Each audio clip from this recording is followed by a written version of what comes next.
Good afternoon, everyone. My name is Scott Pearson. I have the privilege of being one of your judges tonight. And the panel would introduce themselves, please. Good afternoon. We are Reno High School's Unit 5.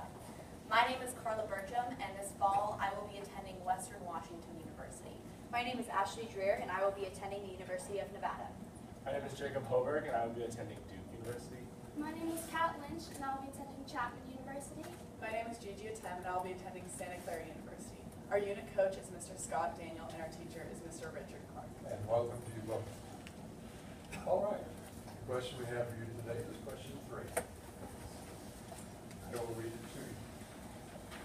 In 1833, U.S. Supreme Court Associate Justice Joseph Story wrote, "The right of the citizens to even bear arms has justly been considered as the palladium of the liberties of a republic, since it offers a strong moral check against the usurpation and arbitrary power of rulers, and will generally, even if these are successful in the first instance, enable the people to resist and triumph over them." Do you agree or disagree with Justice Story? Why is the meaning of the Second Amendment and government regulation controversial today? The Justice's opinions about the Second Amendment in District of Columbia v. Heller are very different. Which opinion do you most agree with, and why? What limits, if any, should the federal and or state governments place on gun ownership? You may begin. NYU law professor Michael Waldman proposed in the Second Amendment, a biography, that each generation writes its own Second Amendment. The divergence between Justices Story and Scalia's readings of the amendment affirmed Waldman's view that the right to keep and bear arms is not static, but inherently dynamic, an object in perpetual motion. Still, the right to possess increasingly dangerous weapons requires a principle of limitation. Therefore, a majority of this unit agrees with Justice Story that any individual right to firearms should be framed by historic function of a well-regulated militia. The palladium Justice Story invokes is the civilian militia. The Second Amendment was intended to prevent attempts of a standing army to disarm militiamen. However, by 1833, Story lamented in his commentaries on the Constitution that among the American people there is a growing indifference to any system of militia discipline, and a strong disposition to be rid of all regulations. A decades-long weakening of the civilian militia, culminating in its absorption in the select militia, the National Guard. The National Guard divorced the right to bear arms and set a stage for emerging individual right unrelated to the militia. Over time, the Supreme Court shifted its 1939 position in Miller v. U.S. that the Second Amendment only protected weapons with a distinct military purpose to its recent landmark decision in D.C. v. Heller and McDonald v. Chicago, declaring a fundamental right to bear arms for individual self-defense. The majority in dissents in Heller reflected a sharp ideological and cultural divide between the emerging individual rights model and the traditional collective rights model. The late Justice Antonin Scalia's majority opinion in Heller shot down a 1978 D.C. statute that severely restricted the right to use a handgun for self-defense within the castle of the home. Citing authoritative individual provisions of the English Bill of Rights, Scalia declared, "The Second Amendment right is exercised individually and belongs to all Americans," finding the militia clause to be a mere preface to the core right of individual self-defense. In separate dissents, Justices Breyer and Stevens challenged this premise that the Second Amendment creates an untouchable individual right to self-defense. They noted that the reasonable Revolutionary laws restricting the storage of gunpowder in the home, forerunners of the D.C. statute, were left undisturbed by the Second Amendment. Even assuming that the Second Amendment provides for individual self-defense as a secondary purpose to its core collective military purpose, Justice Breyer contends that the strict scrutiny standard advanced by the petitioners would be unworkable and would undermine reasonable regulations needed to curtail the proliferation of gun crime, especially in densely populated areas. It was on this point that the Heller Court found agreement. The Second Amendment must have limitations. Justice Scalia argued, like most rights, the right secured by the Second Amendment is limited. With Justice Breyer writing, this amendment permits the government to regulate the interests that it serves. Because the body of case law is scant, Second Amendment challenges to limitations frequently raise constitutional questions of first impression and have already engendered a circuit split. In February, the Fourth Circuit applied strict scrutiny in Colby v. Hogan, affirming the right of the defender to select from a variety of different firearms in common use. By contrast, the Ninth Circuit adopted a substantial burden test in Nordyke v. King that gives the government greater leeway in curtailing dangerous weapons. We would adopt the latter approach under the rubric that parallels the First Amendment jurisprudence.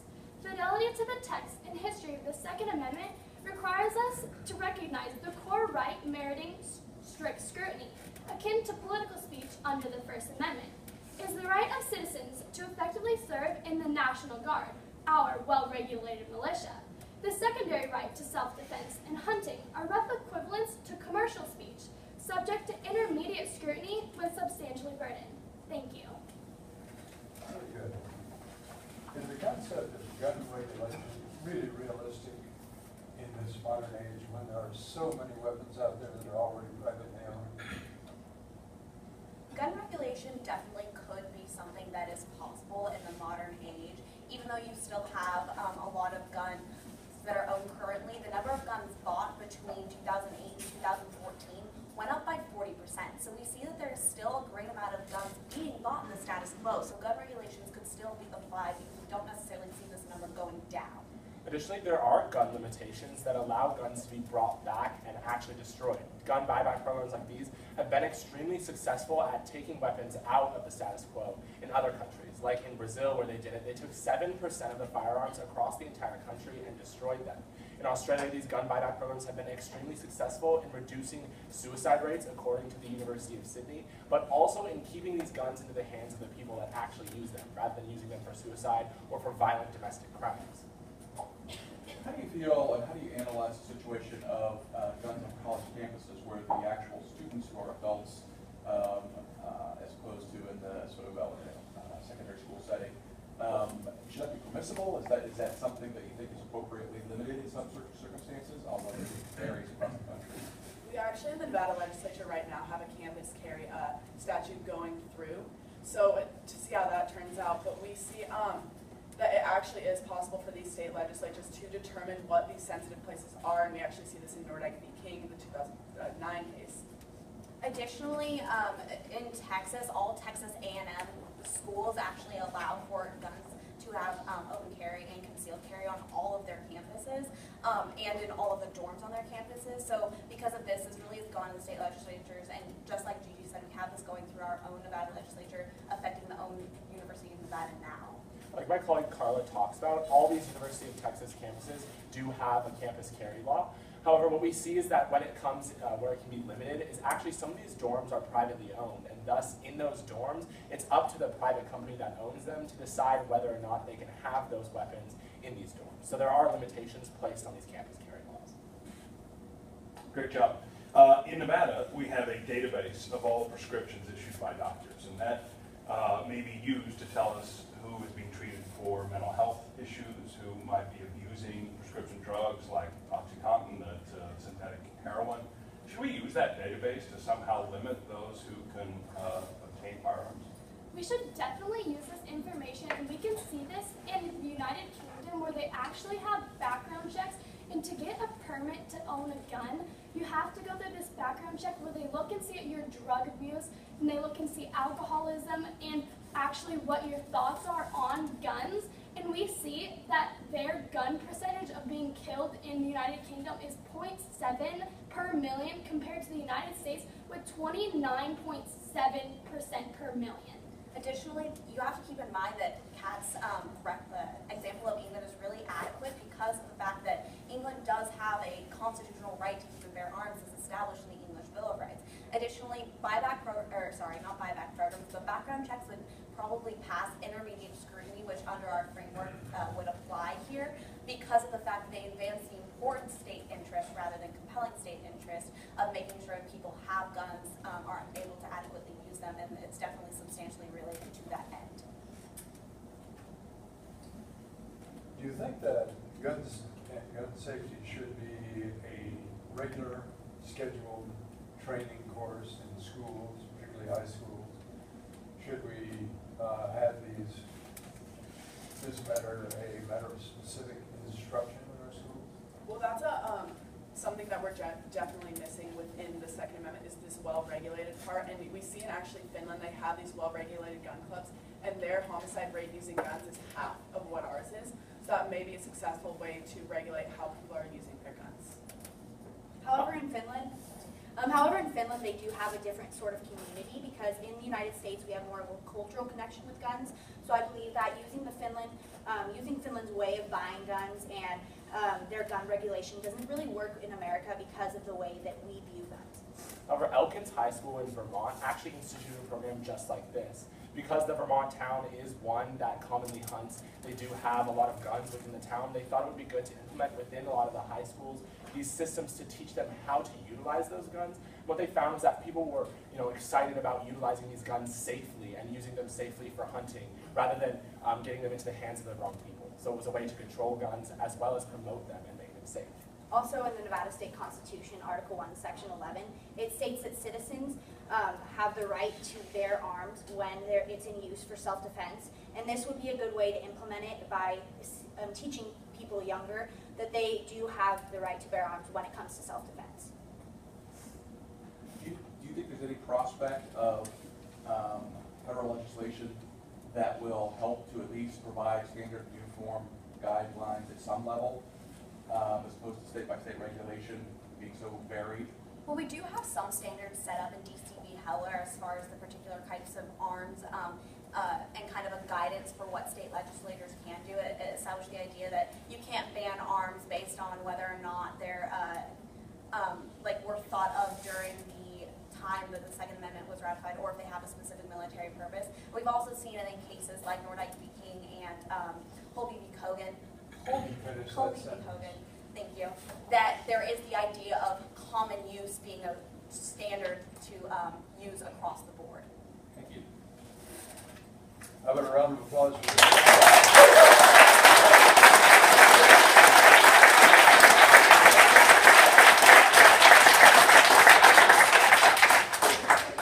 I must tell you I enjoyed your presentation and the conversation that we have had together today. It's so amazing to me that people your age can do what you just did. I think you should be very proud of yourselves. I think your knowledge is quite broad, actually, and it reflects the hard work you've done this year.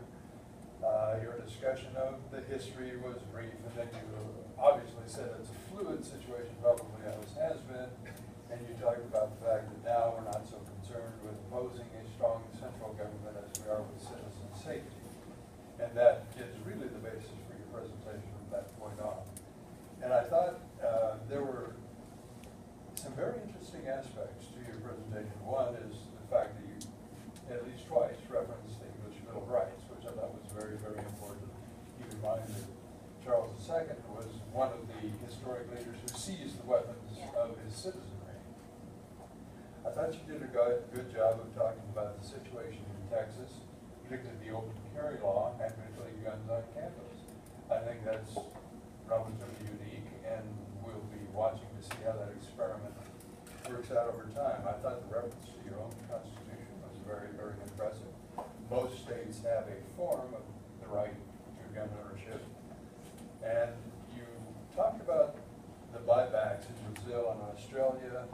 I'm not so terribly sure that has been effective in this country. I'm not sure we'd have the same reaction. Good on the difference between Miller v. U.S., then going on to D.C. Miller versus Heller. You thought the strict scrutiny rule should apply, the test.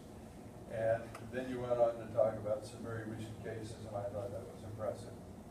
I'm going to turn the rest of the comments over to my colleagues. I agree. I think you had a great depth and understanding of the landscape, including your recognition of the case law is not fully developed in this area, but you have. There's a lot there that is not currently settled. But from the Heller case, I thought that was one of the best analyses of that particular case. And you did a great job, and it's not hard. It's not easy to follow some of those things, but I was really impressed with that particular aspect of it. Your speech analysis corollary, as far as how you analyze your scrutiny, etc. I thought that was really nice to be able to put it in context that are established in First Amendment areas and things like that. And certainly the guns on campus issue I thought was particularly well done, and your recognition of the aspect of private property as opposed to government action was very nice as well. Great job. Thank you. As usual, you blew me away. The static versus dynamic, I love all the cases that you cited and how fast you went. It's just like me, important as I tell people, it's because I got a lot of important stuff to say, right? So I got to go really fast. And you did. The well-regulated, using that language, and then talking about the cultural connections, I thought was fantastic. The scant body of case law and the ramifications of that, and the split amongst the circuits, and then having developed that test, and you guys using your knowledge of the other constitutional balancing tests that are used and coming up with a balance that you thought was appropriate, and then analyzing your different suggestions through that framework was fantastic. The carrot versus the stick and the buybacks, the great facts that you had to back up your positions with regard to background checks and everything else was absolutely incredible. Last night, I'll just leave you with this, there was a discussion of some of the people from around the country of Reno 911. And I'll say this, thank you so much for remaking the image of Reno and making me so proud. So I couldn't stop smiling during your presentation. I'm incredibly proud to say that I'm from Reno. You made my wife incredibly proud. That's her alma mater. You guys did an incredible job. I'm so happy for you. Thank you.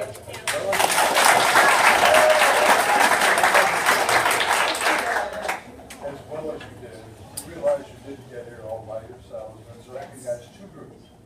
One, your very hardworking teachers, and also this tremendous community support that I see back here. Let's give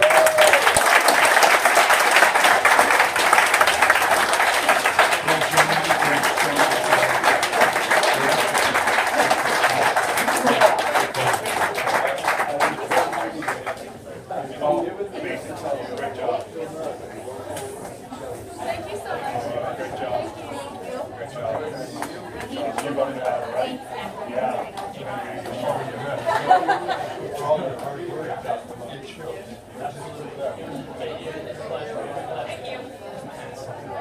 Well, cool right now.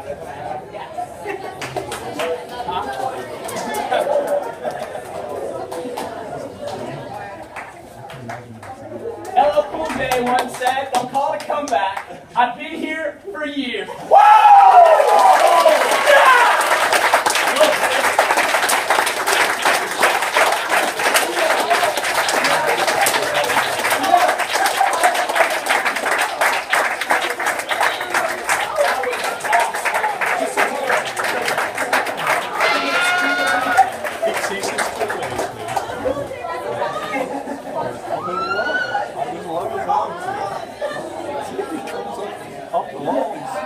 Things are just the right moment.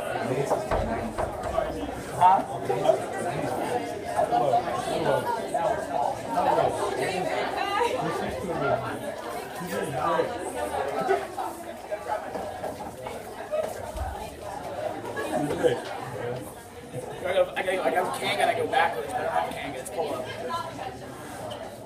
Don't ever wear it backwards. I don't have enough soul to wear it backwards. I am not the right color for it backwards. You have.